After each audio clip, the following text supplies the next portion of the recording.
সে ব্যক্তি সফল হয়ে গেছে যে ব্যক্তি তার আত্মাকে পরিশুদ্ধ করতে পেরেছে। ওয়াকাদ খাবা মান দাসাহা, যে ব্যক্তি আত্মাকে পরিশুদ্ধ করতে পারে নাই সে ব্যক্তি ধ্বংস হয়ে গেছে। কিভাবে পরিশুদ্ধ করবেন? তিনটা হাদিস আপনাকে আগে শোনাই। এক, আল্লাহ রাব্বুল আলামিনের হাবিব মুহাম্মদ সাল্লাল্লাহু আলাইহি ওয়াসাল্লাম, দরুদ পড়েন, বলেন সাল্লাল্লাহু আলাইহি ওয়াসাল্লাম। তিনি বলছেন যে আল্লাহর এমন কিছু বান্দা আছে যারা জান্নাতে প্রবেশ করবে যাদের অন্তরটা হবে পাখির মতো নরম। কার মতো? পাখির মতো। একটা হাদিস শুনলেন। দুই নম্বর হাদিস, আল্লাহর রাসূল সাল্লাল্লাহু আলাইহি ওয়াসাল্লাম বলছেন শহীদদের আত্মা যখন আল্লাহর কাছে পৌঁছায়, আল্লাহ রাব্বুল আলামিন সেই আত্মাগুলোকে সবুজ রঙের কিছু পাখির মধ্যে প্রদান করেন এবং সেই পাখিগুলো আরশের নিচে লণ্ঠন আছে, এখানে বসে থাকে এবং তারা জান্নাতের যে কোনো জায়গায় যায়, ঘুরে খাবার খায়, আবার ফিরে আসে। আল্লাহ পাক তাদেরকে বলেন যে তোমরা কি চাও, তোমরা কি চাও? শহীদরা কিচ্ছু বলতে পারে না।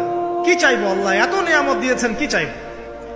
যখন আল্লাহ বারংবার প্রশ্ন করতে থাকেন তোমরা কি আর কিছু চাও, তোমরা কি আর কিছু চাও, তোমরা কি আর কিছু চাও, তখন শহীদরা শেষে বুঝে যে আমাদের কিছু না কিছু তো বলতে হবে এখন। তখন তারা বলে, হে আল্লাহ, আমরা আরো একবার পৃথিবীতে যেতে চাই এবং তোমার পথে জীবন দিয়ে আবার ফিরে আসতে চাই।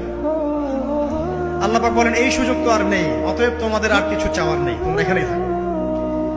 আরেকটা হাদিস শুনেন। রাসূলুল্লাহ সাল্লাল্লাহু আলাইহি ওয়াসাল্লাম বলেছেন, এই হাদিসটা ওমর রাদিয়াল্লাহু আনহু থেকেও এসেছে, হে মুসলিমরা, তোমরা যদি আল্লাহর প্রতি তাওয়াক্কুল করার মতোই তাওয়াক্কুল করতে, ভরসা করার মতোই ভরসা করতে, আল্লাহ পাক তোমাদেরকে পাখিদেরকে যেমন করে রিজিক দেন তোমাদেরকে ঠিক সেইভাবে রিজিক দিতেন। তোমরা কি লক্ষ্য করো না যে পাখিরা খালি পেটে বের হয়ে যায় বাসা থেকে সকালবেলা এবং সন্ধ্যাবেলা ভরা পেটে বাসায় ঢোকে? আপনাকে যে তিনটা হাদিস শোনালাম, এই তিনটা হাদিসে একটা শব্দ হচ্ছে কমন। শব্দটা কি বলেন? পাখি। পাখি কি? পাখি। আল্লাহ রাব্বুল আলামিন পাখিদের কাছ থেকে আমাদেরকে শিখতে বলছেন এবং বলছেন যে পাখিদের মনটা হয় খুব নরম, খুব সফট এবং তারা আল্লাহর প্রতি তাওয়াক্কুল করে পূর্ণ মাত্রায়।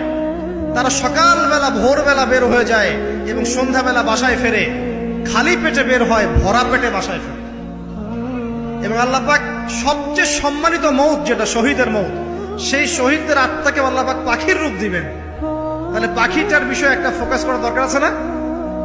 আচ্ছা, এখানে আসেন। পাখির মন হচ্ছে নরম, মানে পাখির মনটা তাসকিয়া, আত্মশুদ্ধিতে পরিপূর্ণ। কদ আফলাহা মান যাক্কাহা, সে ব্যক্তি সফল হলো যার হৃদয়টা পবিত্র, নিষ্পাপ, নিষ্কলুষিত হলো, সে ব্যক্তি সফল হবে ইনশাআল্লাহ। একটা কাজ এখানে খেয়াল করেন, পাখিরা সকালবেলা ভোরবেলা বের হয় আর সন্ধ্যাবেলা বাসায় ফেরে। এখনকার মুসলিমদেরকে দেখবেন দুপুরবেলা ওঠে, রাত 3টায় ঘুমায়। কথা কি বুঝেন নাই? পাখির একদম ভোরবেলা উঠে যখন ফজরের আজান দিচ্ছে ঠিক তার এক মুহূর্তে পাখির কিচিরমিচির শুনছেন, তার মানে নামাজের ওয়াক্ত প্রায় চলে যাচ্ছে। তার মানে তার আল্লাহ পাকের হুকুমের সাথেই জেগে ওঠে, সূর্য ডুবে তারা ডুবে যায়। ঠিক এরকম সুন্নত ছিল নবী সাল্লাল্লাহু আলাইহি ওয়াসাল্লামের এবং সাহাবায়ে কেরামের। আজকে 1400 বছর পর মুসলিম জাতি এই সুন্নাহ ভুলে গেছে। আর আমাদের সুন্নত দেখবেন, যদি কোনো রকম উঠেও ফেলি ফজরে, আবার 12টা পর্যন্ত ঘুম, আরো বেশি। আর এই যুব সমাজ যারা আছো তোমরা কেউই 3টা-4টার আগে ঘুমায় বলে আমার মনে হয়। অলওয়েজ অনলাইনে পড়ে আছে, টিকটক নিয়ে, ফেসবুক নিয়ে, গার্লফ্রেন্ডের সাথে চ্যাটিং।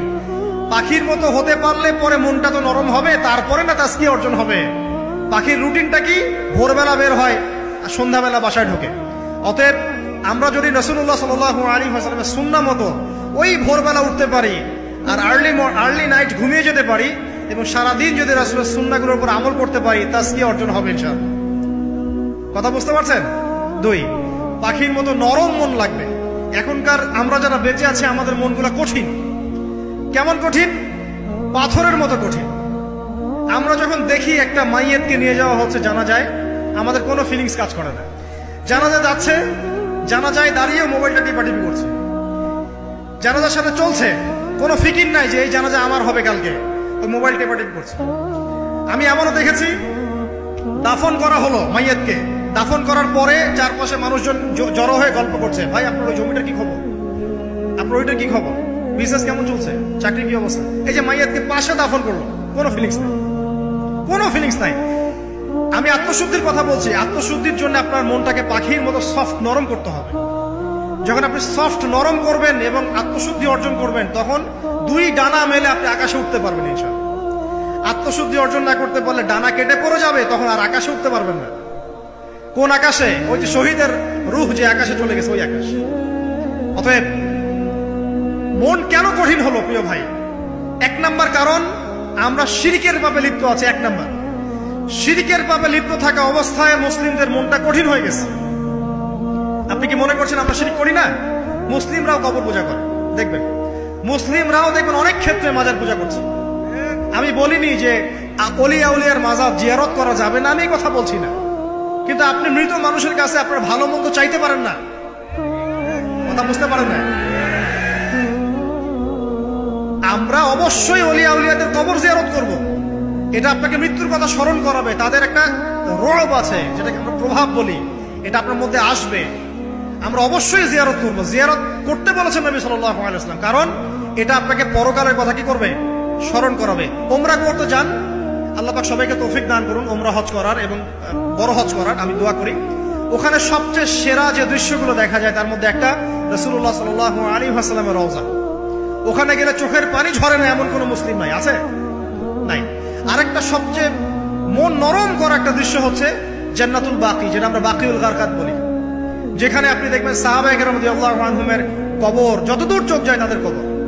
কবরের কোনো মাজার নাই, সেখানে কোনো তাওয়াফ হচ্ছে না কবরকে কেন্দ্র করে, সেখানে কবরে কেউ ফুল চড়াচ্ছে না, একটা ছোট্ট পাথর দেখা যায়, খেলার কিছু না। পৃথিবীর সবচেয়ে শ্রেষ্ঠ মানুষগুলো সেখানে শুয়ে আছেন। ওখানে গিয়ে দাঁড়াবেন, দেখবেন নিজেকে তুচ্ছ বলে মনে হবে। মনে হবে আমি এই পৃথিবীতে আর কি করছি? সেরা মানুষগুলোই মাটির নিচে, আমি এখানে কি করছি? তো দেখুন প্রিয় ভাইরা, অবশ্যই অলিয়া উলিয়াদের কবর জিয়ারত করবে, কিন্তু মৃত ব্যক্তি আপনার কল্যাণ করতে পারবে? অকল্যাণ করতে পারবে? হ্যাঁ, তারা আল্লাহর কাছে সুপারিশ করতে পারবে আল্লাহ পাক যখন তাদেরকে অনুমতি দিবেন, তারপর।